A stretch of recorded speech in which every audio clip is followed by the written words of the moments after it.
Hello दोस्तों, स्वागत है आपका आपके अपने यूट्यूब चैनल स्टडी विथ एजे में। इसमें आज की वीडियो में मैं आपके लिए लेकर के आया हूँ आपकी राज्य शिक्षा केंद्र मध्य प्रदेश भोपाल के द्वारा वार्षिक परीक्षा 2025-26 हो रही है बच्चों, जिसमें कक्षा 7वीं के बच्चों का विज्ञान का पेपर है 12 मार्च को।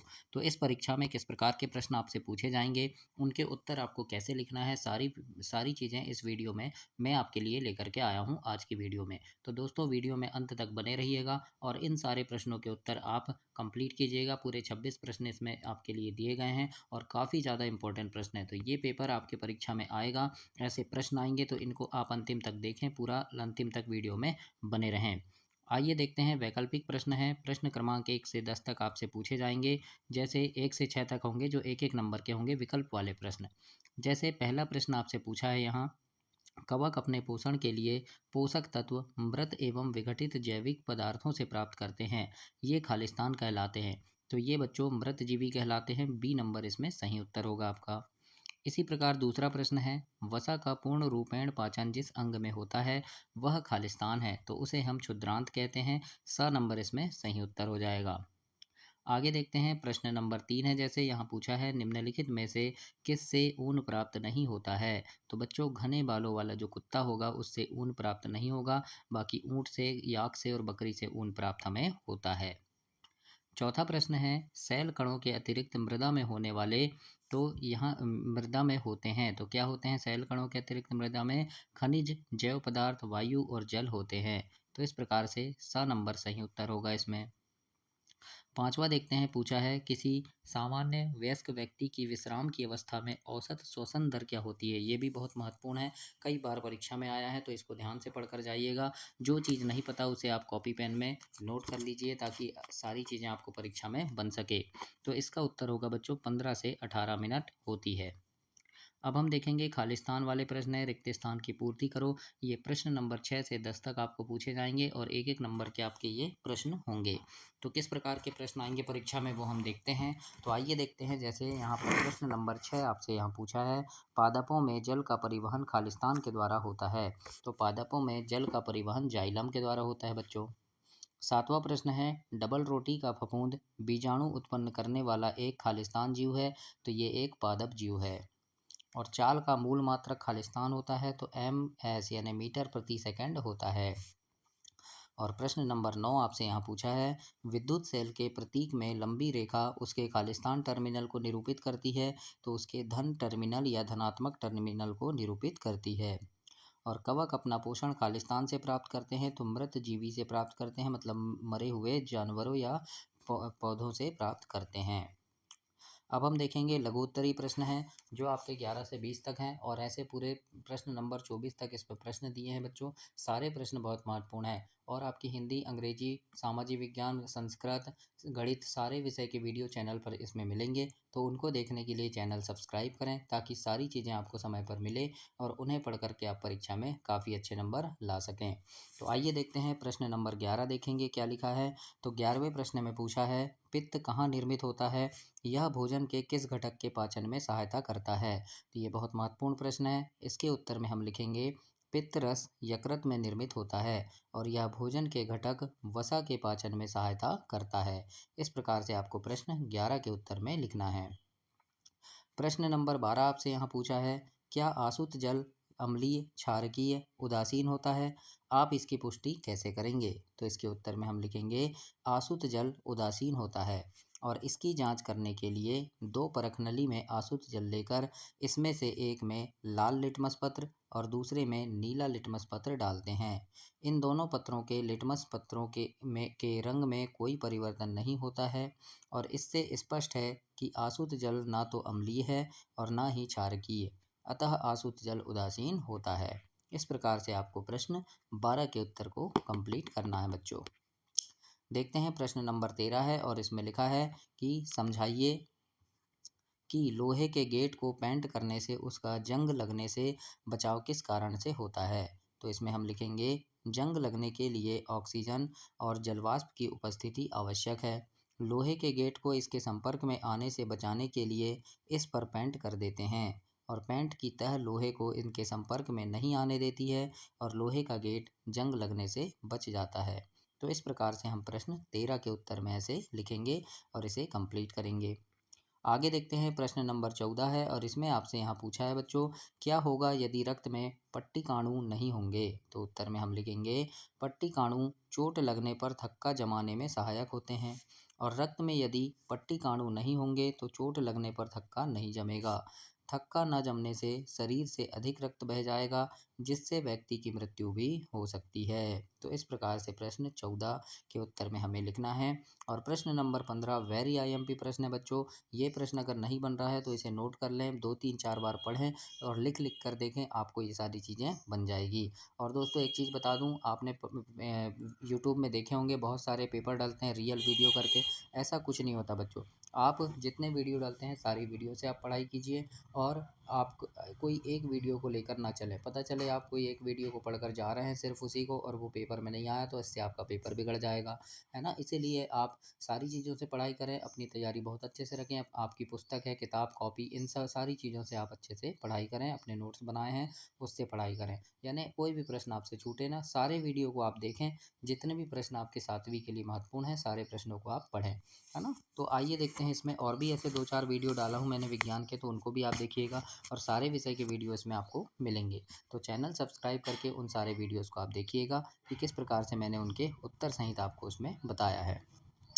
प्रश्न 15 है, देखते हैं, मुकुलन विधि को उदाहरण सहित समझाइए। तो उत्तर में हम लिखेंगे मुकुलन विधि में कोशिका से एक उभार के समान बाहर की ओर एक रचना निकलती है। इसे मुकुल या कली कहते हैं और यह मुकुल वृद्धि करता है और परिपक्व होकर मात्र कोशा से अलग हो जाता है तथा स्वतंत्र होकर कार्य करता है। कभी कभी मुकुल मात्र कोशा में लगे रहकर भी नए जीव उत्पन्न करता है। उदाहरण के लिए जैसे थोड़ा यीस्ट पाउडर लेकर इसे एक बर्तन में डाल देते हैं जिससे कुछ जल हो।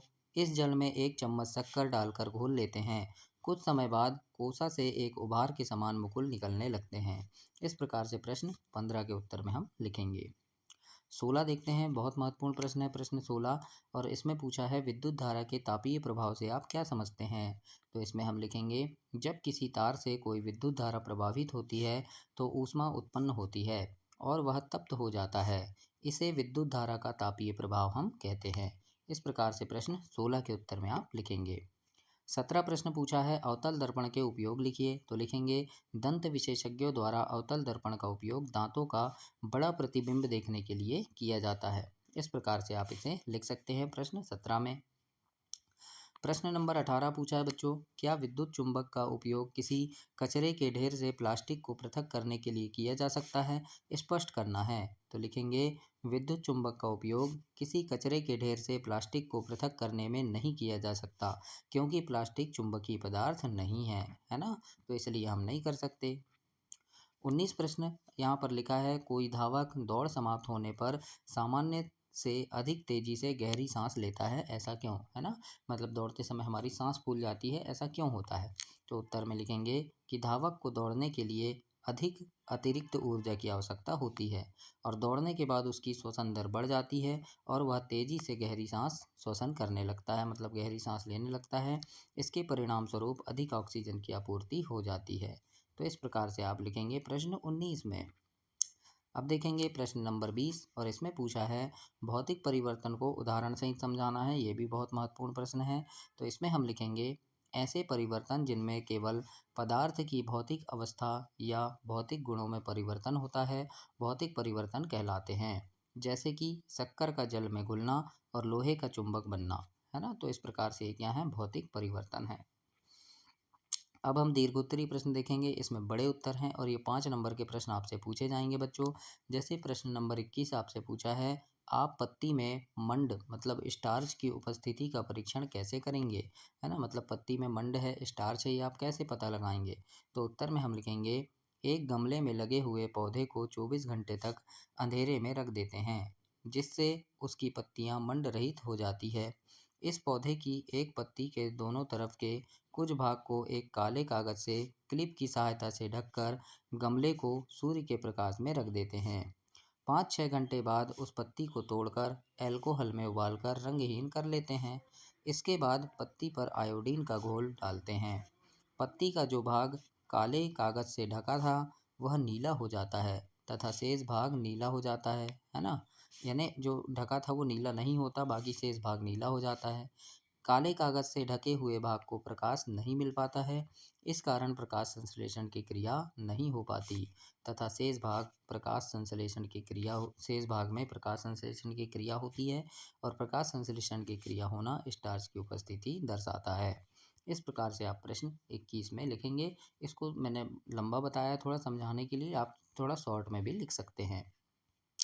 प्रश्न 22 देखते हैं, लिखा है क्या हम केवल हरी सब्जी या घास का भोजन कर निर्वाह कर सकते हैं। तो उत्तर में हम लिखेंगे कि मनुष्य अपने शरीर की अनेक जैविक क्रियाएं करता है। इन जैविक क्रियाओं के लिए ऊर्जा की आवश्यकता होती है और यह ऊर्जा हमें भोज्य पदार्थ के ऑक्सीकरण से प्राप्त होती है। अपने शरीर की क्रियाशीलता बढ़ाने या वृद्धि हेतु, ऊतकों की मरम्मत हेतु, उपापचय नियंत्रण हेतु सभी क्रियाओं के लिए पोषण की आवश्यकता होती है और इन सभी क्रियाओं के लिए ऊर्जा हमको केवल हरी सब्जी और घास से प्राप्त नहीं हो सकती, है ना। इन क्रियाओं के लिए हमें विभिन्न खाद्य पदार्थ, विटामिन, प्रोटीन, कार्बोहाइड्रेट, जल, है ना, खनिज लवण, इनकी आवश्यकता होती है जो केवल हरी सब्जी या घास से संभव नहीं है। अतः जीवन निर्वाह के लिए केवल हरी सब्जी घास काफ़ी नहीं है। तो इस प्रकार से हम ऐसे प्रश्न 22 में लिखेंगे। प्रश्न 23 पूछा है, समझाइए कि मृदा कैसे बनती है। तो इसमें हम लिखेंगे कि मृदा का निर्माण लाखों वर्ष की प्रक्रिया है। पवन, जल और जलवायु की क्रिया से सैलों मतलब चट्टानों के टूटने से मृदा का निर्माण होता है और यह क्रिया अपक्षय कहलाती है। और चट्टानों की दरारों में पानी भरा रहता है। तापक्रम कम होने के कारण पानी बर्फ के रूप में बदल जाता है।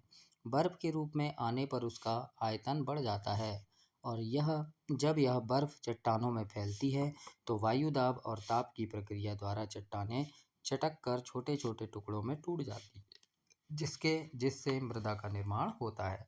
तो इस प्रकार से प्रश्न 23 में आपको लिखना है और इसे कंप्लीट करना है।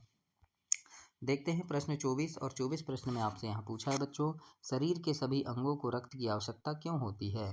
तो उत्तर में हमको लिखना है, शरीर के सभी अंगों को रक्त की आवश्यकता निम्नलिखित कारण से होती है और कारण है कि रक्त ऑक्सीजन, भोजन, हार्मोन एवं अन्य आवश्यक पदार्थ को शरीर के विभिन्न भागों में ले जाता है।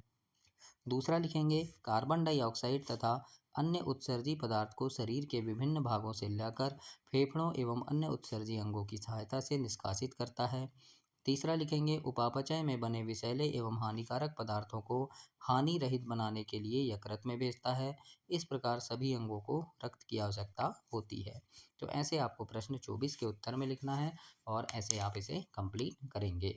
तो चैनल ध्यान से सब्सक्राइब करना बच्चों, सारे विषय की वीडियो आपको इस चैनल पर हमेशा मिलती रहेगी, है ना। और मेरी शुभकामनाएं है कि आपका पेपर काफ़ी अच्छा बने और बहुत अच्छे से आप पढ़ाई करें, अपनी कक्षा में प्रथम स्थान प्राप्त करें। धन्यवाद बच्चों।